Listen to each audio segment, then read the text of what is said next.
your life. Welcome to the Magnetically Aligned Women show. Walk into your power through self love, self worth, and authenticity. I'm so excited to have Renae here. Renae is a mom of three, an occupational therapist, and advocate for moms who desire more grace, space, and rest within their lives. She has found strength beyond her own to navigate life struggles, multiple miscarriages, life with three kids, working mom, stay at home mom, and a husband with a brain tumor and seizures. She's the founder of Rising Moms Club, a community for moms who are ready to rise above the chaos and overwhelm of life and busy days. Trade exhaustion of the never ending to do list for a life with more joy. She is the host of More Than Mom Summit, the Great Clutter Clear Out Challenge, and the host of Rising Moms podcast. And you can find her at her website, www.reneefieck.com. I'm so excited to have you, Renae. Yeah. Thank you so much for being here. And I would love to know a little bit more about you and your personal journey to get to where you are today and how you even started um, the More Than Moms Summit and supporting moms, Rising hmm podcast. Yeah. Yeah. Thank you so much for having me on. I'm excited to be here. Yeah. Where do I start? How does my journey start? So, I think a big part of my journey and my story was back when my husband was diagnosed with a brain tumor. That was the year that we had my third baby. I went back to work. I had been working like little bits here and there for a long time, but I had received my like dream job. And so I accepted a position that was more hours than I really wanted to be working. So I was working a lot. I had the three kids. And then my husband had his brain tumor. And then shortly after that, started having seizures and he couldn't drive. So it was just like this culmination of everything hitting me all at the same time. And that year really brought me to my knees in a lot of ways and made me realize like, I just can't do this. Like, I can't do motherhood. This is exhausting. This is not what I anticipated. Like, when I was a kid, my dad always was told or like always talked about like making memories and going on adventures and like doing all these fun things. So I had this vision that that was what motherhood was going to be like. Like, it's going to be warm and snuggles and fun and playful. And, like I'm going to be able to do these art crafts with my kids and I'm going to enjoy it and like all these expectations. And then, I got into it. And 5 years later, it was like on my knees. Like, I can't do this. Like, this is awful. This is not what I signed up for. I'm exhausted and frustrated all of the time. And so we were on our 10-year anniversary and we were on a vacation in Hawaii. And I was like, I don't want to go home. Like, I'll stay here in Hawaii. You guys can all go home. Like, life will be better without me because I was just angry and irritable all the time. And I was, like you just like yelling at your kids way more than you want to be. And I'm like, they don't deserve this. I don't deserve this. Like, none of us deserve this. So that was kind of the journey, like the starting point was like, I can't, something has to shift. Something has to change. Like, what is it going to be? How is it going to go? And I tried some of those like typical self-care strategies and things like that. And so it was really just like after that was that point of trying to figure it out and trying to navigate what's it going to look like, what do I need to be doing? How do I need to be doing it? How can I shift and turn things around so that I'm not feeling just totally burnt out all of the time? And so you asked about like the More Than Mom Summit, and that's kind of where that started. So for me, creating that summit was about bringing a lot of those different women together and kind of saying like, what are you an expert at? Like, what can I learn from you? How can other moms learn from you? And so I started kind of that. And then as time went on, kind of started some of those other pieces and pulling all of those things that I feel like were the most impactful and the strongest for me. And then now sharing those with other women. Wow, So there's that's a lot there. it is a lot. And I think, honestly, I think, it's very important we talk about this because on the outside, being a mom, being an entrepreneur, like we have so many responsibilities. and it's painted, you know, like this wonderful life, like you're a woman that can do it all, you're superwoman. And from the outside, it's true. It's like you learn how to manage that. But from the inside, how do we take care of ourselves?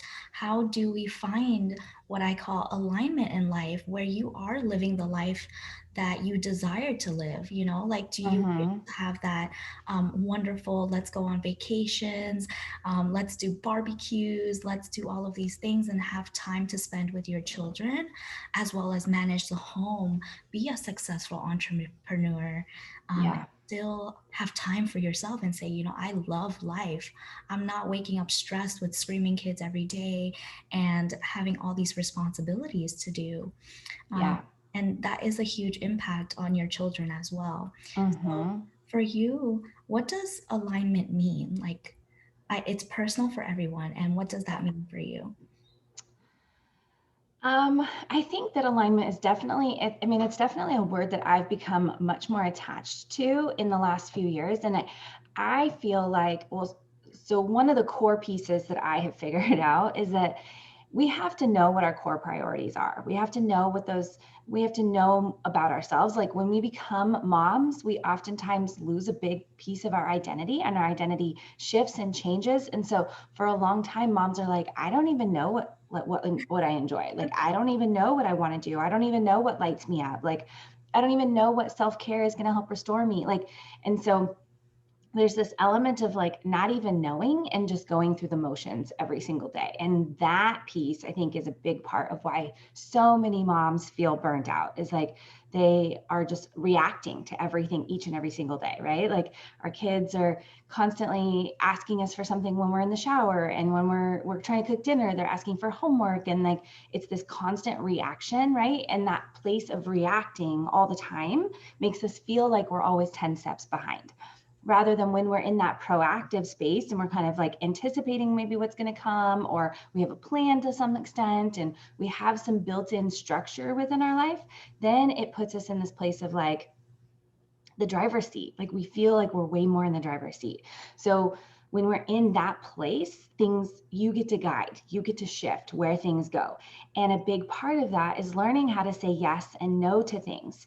And we learn to say yes to no to things, and that, and like that element of alignment, I think the two pieces come together, right? So it's about knowing what your core priorities are and those things that matter to you, knowing what is important and valuable to you, and then learning how to say yes and no so that you can let go of those things that don't match up to that.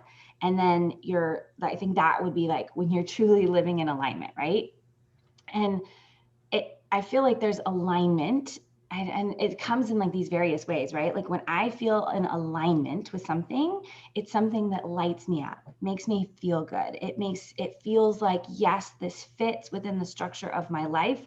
I 100% emphatically say yes to this, versus that piece when you're like, I don't have the time. I don't know how I'm going to do this, or I feel guilty if I don't do this, or I feel obligated to do this, or I can't manage this, but I have to say, like all of those types of pieces. To me, that's when we're saying we're out of alignment, when we don't match up. Like, so it's like that in-person you inside you is not emphatically saying yes 100%. This matches with what matters the most to me, where I want my life to go, that core purpose, that core values, like any of those pieces, then it's not in alignment. Does that make sense? I kind of like It does, and I'll okay. highlight some of the main things that stood out to me. So one of the biggest things was having core values and knowing Mm-hmm. exactly what you want to say yes and no to. Now another thing that popped out to me was also that guilt of Mm-hmm. saying no because you feel obligated to be there for other people. Can you share a little bit more on that topic? Like, Mm-hmm. why do people experience this guilt, and how can we shift so that we can create better boundaries in our life to say yes, emphatically yes, to all these opportunities that we do want to say yes to, and have no guilt saying no to the things that just do not align with us? Yeah. So I feel like guilt is, I mean, I think everybody probably experiences some level of guilt, whether it's mom guilt or if it's guilt around something with their family members or anything. Like we have this guilt. And I think that guilt is one of that voice, right? That's inside your head. It's hard to kind of describe, but I feel like it's one of those things where it's your other person, right? That voice inside your head that's like, oh, you're not good enough, you're not showing up enough, you have to say yes or you're going to hurt somebody's feelings. It's like that voice inside your head. And what I have found is that oftentimes when we get stuck in that place of feeling guilty is when that voice just kind of keeps going and keeps taking hold, rather than when you know 100% what those core values are and you know, like, yes, this is what matters the most to me. This is where I want my life to go. Then that voice is easier to say, like, no, I'm choosing this. Like I am actively choosing this rather than that by just going about by default, I think is where that guilt comes in. Um, I don't know. I think that for me in the whole journey that I've been on, the biggest change that I have made has been really, like, I call it decluttering your mind, because it's all about choosing what those thoughts are that are coming up and like creeping inside our head. And we're going to all have those moments of like when that guilt comes in. It's just a matter of how long we let it stay there and how long we let it take up residence inside of our head that makes the big difference, right? So when that first thought that comes in is like, oh, crap, you didn't forget. Like you should be the mom that's showing up and doing room mom at school. When that thought comes in, you can be aware of it and catch it and then replace it with what you are choosing to do, right? So maybe that's in alignment with your values. Maybe it's, I'm choosing right now to go to work so that I can help support my school financially, or I can take my kids on vacation, or I can help have the house that we have, or like we can do all these memories on the weekend or whatever it might be, like that aligns with what matters for you. But that way you have that delineation, right? So when those thoughts come up, you have something that you can replace them with. I love that. Thank you for sharing. And I'll Mm-hmm. I'll give an example just to kind of paint the picture a little bit. So when it comes to choosing, your values, your priorities, those things can change. So like Mm-hmm. you said, volunteering at school for the children, and then also having to choose work, which one do you select? And it's really your values in that moment. Like Yeah. I would love to work because I would love to afford to go on vacation and spend some time with my family versus showing up for my child right now. So it's kind of like that delayed gratification so that you can be there for your family. Either Mm-hmm. ways, it's like there's a choice and there's no reason to feel guilty about that, and Yeah. allowing yourself the space to be self-compassionate and really choose what you say yes to yourself. Thank Yeah. you for sharing that. And you Yeah. did share decluttering your mind, and I know one of your specialties is also decluttering your home. Can you give us a little bit of why that's so important, how that all ties together? Yeah, yeah, of course. I wanted to go like just to, you, I will definitely move into there. And then I wanted us to backtrack and kind of highlight what you just said too. A friend of mine, her name is Becky Kapitsky. She wrote a book, I think it's called Super Mom. But she and I were talking one day and we were talking about this element of the Pinterest mom, right? Like you see Pinterest and you see all these amazing, wonderful things, and you think that it's like by looking at Pinterest that it's one person doing all of those things, right? So you have this element, and I think that's where some of that guilt comes in, right? Like if you want to be that working mom and be a mom that's providing for her family in a different way, there's that guilt that creeps up that we're not that mom that's showing up at school. Because sometimes we see this Pinterest and we think like, gosh, the Pinterest mom, she's doing it all, like she's everywhere, right? But really, when you look at Pinterest, it's like the baker is putting the best baking stuff up there, and the gardener is putting her best gardening stuff up there. And so this idea of Pinterest is the collective, right? So it's like Supermom is no longer a one individual, but it's the collective of all of the moms together. So we definitely need those moms that are going to show up and be room mom and volunteer at school, but it may not be you. That may not be your role. And so letting go of that guilt that you're not the person there because there's somebody that's their role, that's their need, that's where they're supposed to be. And so you letting go of that allows the space for them to be able to show up as their best self in that role so that you can show up as the best self in your role. And so I think that can help with that guilt. But you kind of talked about like that element, and like maybe this season is your role to be at work and it's her role to be there, and maybe it'll shift in the future, and that's okay too. But letting go of that feeling of like, I have to be there and like that other mom is doing it, like, and maybe that's her role right now. So just kind of taking a step back and looking at like, what is that role in this season right now where I'm at, and how can I show up the best, not just for my family, but the best for me and the best for my community and everybody around me in that same way, and can like contribute to that collective super mom. Like, we're in this together, we're a group, we're a cohort, like how can we support each other and like fill in all these different pieces, right? Like a company has different people doing different things throughout the whole company. Like if everybody wanted to be the CEO, the company wouldn't run. So kind of looking at that too. um, and then now, like fast forwarding to what you said about decluttering. Yeah, so I got home from that trip and realized like, where is my time being spent? Right. So that's a big piece of looking at your priorities, is where is my time going? You can't change any of that until you have an understanding of what your current circumstances are. So when I did that, I realized I was spending a ton of time cleaning and sorting and organizing and just like maintaining our house and the living structure.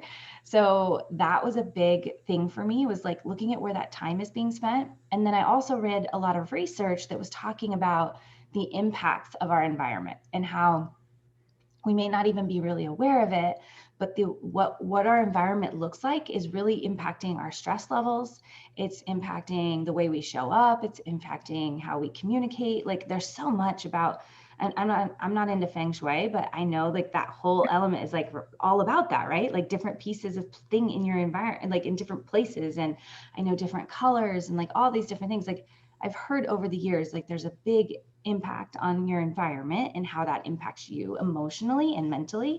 So I started kind of clearing out all of that clutter, the stuff that was taking up my time and then stressing me out at the same time, and found that it saved a ton of time. I was spending less time on those chores and to-dos, and yet at the same time able to manage my house a whole lot easier. And so then that brought my stress level down because I was able to get it done, and I was able to sit and relax, and I had more time for all the things I wanted to do. And it just like kind of became this snowball and spiral. And so that's, now I love helping moms do that too, because so many moms, that's the number one complaint, is they feel like every single day all it is picking up, putting things away, managing the house, keeping up with everything. And there are things that you have to keep going, right? Like laundry is going to keep coming, like there's going to be dishes that still happen, like you have people that live in your house. But that just like a never ending pile of clutter everywhere doesn't have to be there. I love that. Wow. And when Mm. you say decluttering, like, can that be referred to like being more minimalistic, or is it just like organizing better? Like, what categories of decluttering does that fall into? Yeah. Well, and I think that that's a misconception some people have, is that in order to declutter and like reap those benefits, it has to be very minimalistic. And a lot of people will look at like pictures and videos online and they'll say like, gosh, I can't, there's no way I could live like that. And even then, like you go on Instagram or Pinterest and you see these like perfectly organized closets. Everybody's got a nice little row, you know, like everything. And if you came into my house, it's not like that. It doesn't have to be perfect in order to feel good. It really is about finding that way of decluttering, or not the way of decluttering, but like the level of decluttering that's going to have those long-term impacts for you. Like, what is it that's going to create less stress on you and help you connect with your family better and help you be more diligent about your finances, you know, and not be spending so much? Like, what level is that going to be for you? For some people, it might be going very minimalistic. And for somebody else, it might be like, hey, at the end of the day, I just want my kitchen counter cleaned off. So it really is about finding what's going to have that greatest impact for each person. But I would say that that level of perfection does not have to be there. Like, it doesn't have to be everything lined up perfectly in the same container in your closet or in your cupboard, and your clothes don't have to be, stacked vertically, like so perfectly. Like mine does not look like that. there's tools and strategies and resources you can use, but like mine is for everyday living, if that makes any sense. Oh, absolutely. Trust me. I look at the Pinterest pictures and I'm like, I would love to have that. And then one day it'll look like that when I organize everything. And the Mm-hmm. next day I look at it, I'm like, well, I just moved that clothes and now I have a pile of clothes in the corner.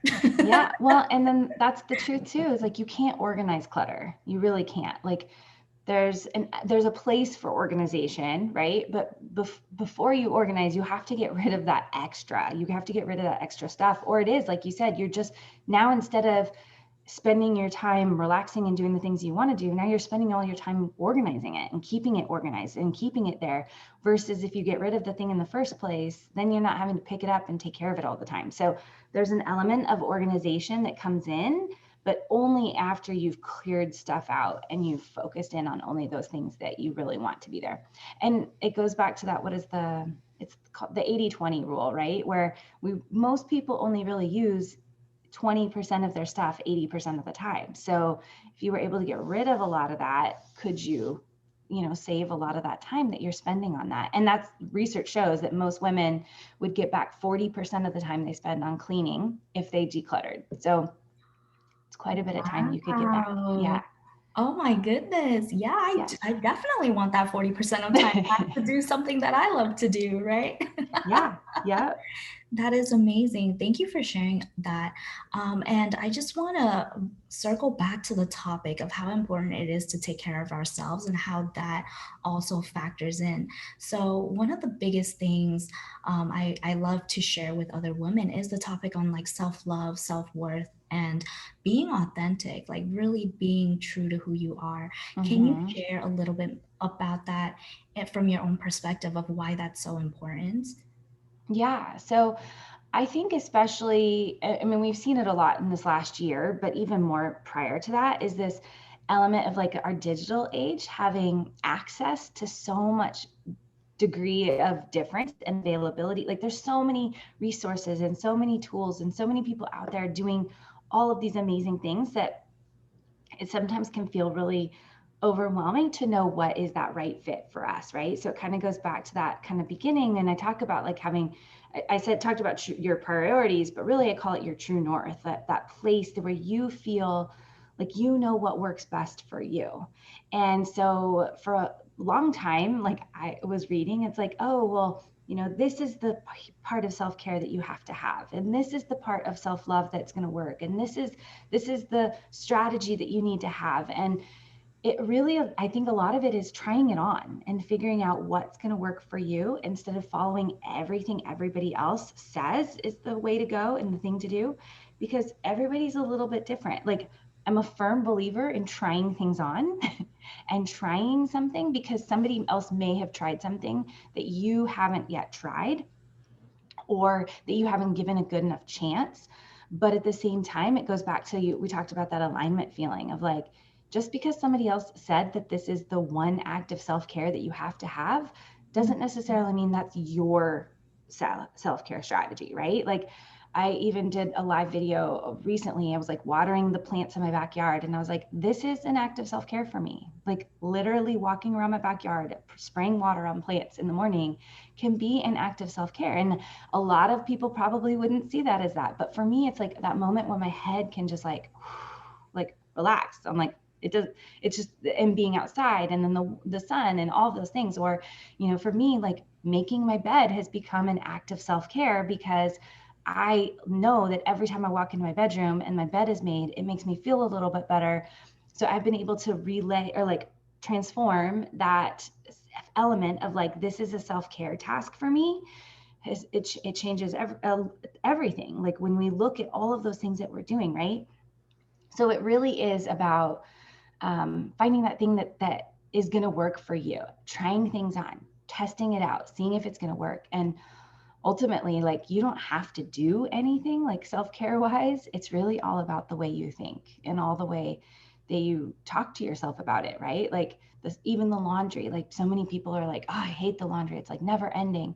But if you just transformed the way you looked at your laundry and said like, oh my gosh, these are my little human beings that I have, right? Like my little kids that I get to fold their clothes and like, can I imagine my life without them? And you just turn that whole chore on in gratitude, or you infuse it with like, hey, laundry night is my girls show wine night, like, and you make it so that you watch a TV show and drink wine and fold laundry and like just transform, like really it is all about transforming the way you look at everything, and that changes everything. So you don't have to do anything. So if you were like one massive act of self-care and self-love, it would be to pay attention to those voices inside your head. Amazing. Thank you for Mm-hmm. touching on that because that is so important. And I share this with other women all the time. It's not about the doing, the constant hustle and bustle of life. It's Mm-hmm. the way you want to be and the way that you want to feel. So when you said Mm-hmm. that this makes me feel good when I make my bed in the morning, that was huge for me. It just like stood out because oftentimes, like when we're stuck in that mindset of, oh my God, this is so much work, or like this negative mindset, it does impact you mentally and physically throughout the day. And so asking yourself, like, how do I want to feel today? And Yeah. today I want to feel at peace. Today I do want to feel good. And transforming all of these chores into an act of self care. Like, I am blessed to be able to make the bed today. I am blessed to be able to fold these clothes, like you said, and spend time with my Mm-hmm. children, give them a clean home. So I love that perspective. Thank you for Mm-hmm. sharing. Yeah. As we're wrapping up, I wanted to ask you, can you give us like the top three things that you always stick by and that would help other women with their journey in alignment? My top three. Well, just highlighting kind of that, like gratitude can be everything, right? Like if you focus in on those things you are most thankful for instead of the other way around, it can be the fastest way to change everything. So even in those moments when your kids are screaming and you're fighting and like that tension is there and you feel it, like, or your spouse isn't taking out the trash or like any of those types of things, as soon as you can lay in some gratitude in there, it can change the whole way you perceive that experience, and it can change the whole way you show up for that experience. And don't underestimate the value of your energy has on other people in your household, right? So the research out there that says like the most dominant energy in the room will shape and change the whole energy of the room within like, it's something really crazy, but it's under 2 minutes. It's like 30 seconds or something like that. So you think of like that mean old CEO boss that walks into the corporate boardroom and everybody's happy and laughy. And as soon as he walks in and the room just like drops silent, right? That's him bringing his energy and presence into that room. And so for you as a mom or a woman in any way, don't undervalue that. Like, know that. And so for a long time, I would say that in my household. I'm like, be the dominant energy, like, be that dominant energy. Like, if I want my family and my household to be peaceful, I need to be that peaceful person. And so, like, starting with that first, right?